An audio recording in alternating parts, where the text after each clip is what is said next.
শেষ বয়সে কার্লো আনচেলত্তির কি উঠে পড়ে লেগেছেন নিজের চাকরি হারাতে? কারণ আর্জেন্টিনার বিপক্ষে ব্রাজিল খেলতে নামলেই চাকরি হারায় সেলেসাও কোচরা। দিনেজের পর দারিভল স্ক্যালোনির বিপক্ষে ডাগ আউটে দাঁড়ালেই হারিয়েছে নিজেদের জব। আর সে পথেই কি হাঁটতে চলেছেন কার্লো আনচেলত্তি? তার কি খুব সাজ জেগেছে বরখাস্ত হবার? কেননা কার্লো আনচেলত্তি সিবিএফ কে পরামর্শ দিচ্ছেন আর্জেন্টিনার বিপক্ষে প্রীতি ম্যাচ আয়োজনের। এই ম্যাচ যদি শেষ পর্যন্ত অনুষ্ঠিত হয়, থাকবে তো কার্লো আনচেলত্তির চাকরি। জেনে বুঝে কেন সে বিপদে ঝাঁপ দিতে চলেছেন এই সাবেক রিয়াল কোচ, সেই সবকিছুই এক করে জানাচ্ছেন শ্রাবণ অনেক।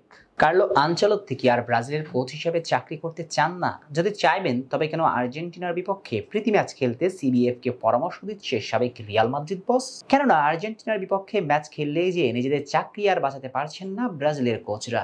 সর্বশেষ 7 বছর আর্জেন্টিনার বিপক্ষে ম্যাচ জিততে পারছে না ব্রাজিল। তবে শিরোনাম এটা নয়, শিরোনাম হচ্ছে এই 7 বছরে আর্জেন্টিনার বিপক্ষে যে কয়টি ম্যাচ খেলেছে ব্রাজিল, তারপরেই সিবিএফ বরখাস্ত করেছে নিজেদের কোচদের। দিনেজের পর দরিভাল একই পথেরই পথিক।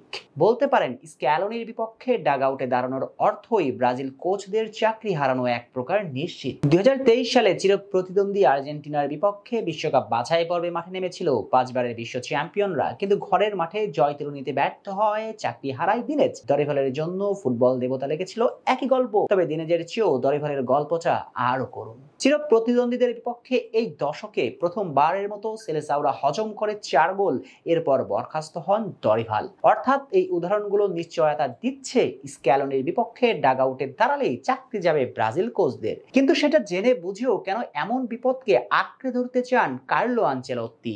কেননা খবর যতটুকু জানা যায়, বিশ্বকাপের আগে বড় দলগুলোর বিপক্ষে ফ্রেন্ডলি ম্যাচ খেলতে চায় ব্রাজিল। সেই জন্য প্রতিপক্ষ বাছাই করতে পরামর্শ চেয়েছেন নয়া কোচ কার্লো আনচেলত্তির কাছে। আর ফুটবল ইতিহাসের সর্বকালের সেরা এই কোচ যে কয়টি দলকে সাজেস্ট করেছেন তার মাঝে আছে আর্জেন্টিনার নামও। বিশ্বকাপের আগে এএফএ কে প্রস্তাব পাঠাবে সিবিএফ। তাই শুরুর প্রশ্নটাই উঠছে, এই অসময়ে চাকরি কেন হারানোর স্বাদ জাগছে কার্লো আনচেলত্তির? তবে এর চেয়েও বড় প্রশ্ন হচ্ছে, এই ম্যাচটা কি আদৌ মাঠে গড়াবে?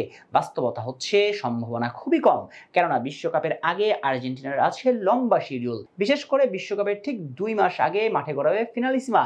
আর এমন বিগ ম্যাচে ঘিরেই সব মনোযোগ থাকবে স্ক্যালোনি ও টিম আর্জেন্টিনার। তাই আর্জেন্টিনার মাস্টার মাইন্ড চাইবেন না বিশ্বকাপের আগে সুপার ক্লাসিকোতে নামতে, কারণ যদি এই ম্যাচটা মাঠে গড়ায় তাহলে মর্যাদা রক্ষার লড়াইয়ে ছাড় দিতে চাইবে না কেউ কাউকে। সঙ্গত কারণে বিশ্বকাপের আগে এমন ম্যাচ খেললে ইনজুরি ঝুঁকি থেকে যাবে খেলোয়াড়দের। নিশ্চয়ই সে ঝুঁকি নিতে চাইবেন না আর্জেন্টাইন মাস্টার মাইন্ড। তাই ব্রাজিলের প্রস্তাবকে রিজেক্ট করার সম্ভাবনাই বেশি। শেষ পর্যন্ত অবশ্য ব্রাজিল প্রস্তাব দিবে কিনা সেটাও নিশ্চিত নয়, তবে এতটুকু নিশ্চিত কার্লো আনচেলত্তি পরামর্শ দিয়েছেন বিশ্বকাপের আগে আর্জেন্টিনার সঙ্গে ফ্রেন্ডলি ম্যাচ খেলতে।